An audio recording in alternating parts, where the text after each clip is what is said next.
Nadakip naman ng mga otoridad ang isang high-value individual matapos mahulihan ang hinihinalang cocaine sa barangay Tagatsur, Claveria, Cagayan. Sa ikinasang operasyon, na-arestong sospek na kinilalang si alias Bong, residente ng nabanggit na bayan matapos mahulihan ng higit 1 kilo ng hinihinalang cocaine na may tinatayang halagang 5.3 million pesos. Batay sa investigasyon, ang nasamsam na droga ay posibleng mula sa mga pakete ng iligal na droga na napadpad sa baybayin ng Claveria na maaaring hindi ito na i-turnover sa mga otoridad.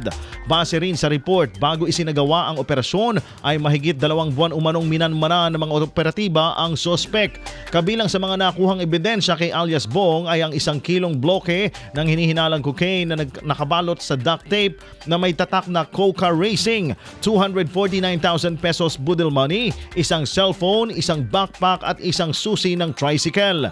Matapos ang operasyon, dinala sa Claveria Police Station ang sospek maging ang mga nakumpiskang ebidensya para sa kaukulang dokumentasyon at pagsasampa ng kaso. IFM News.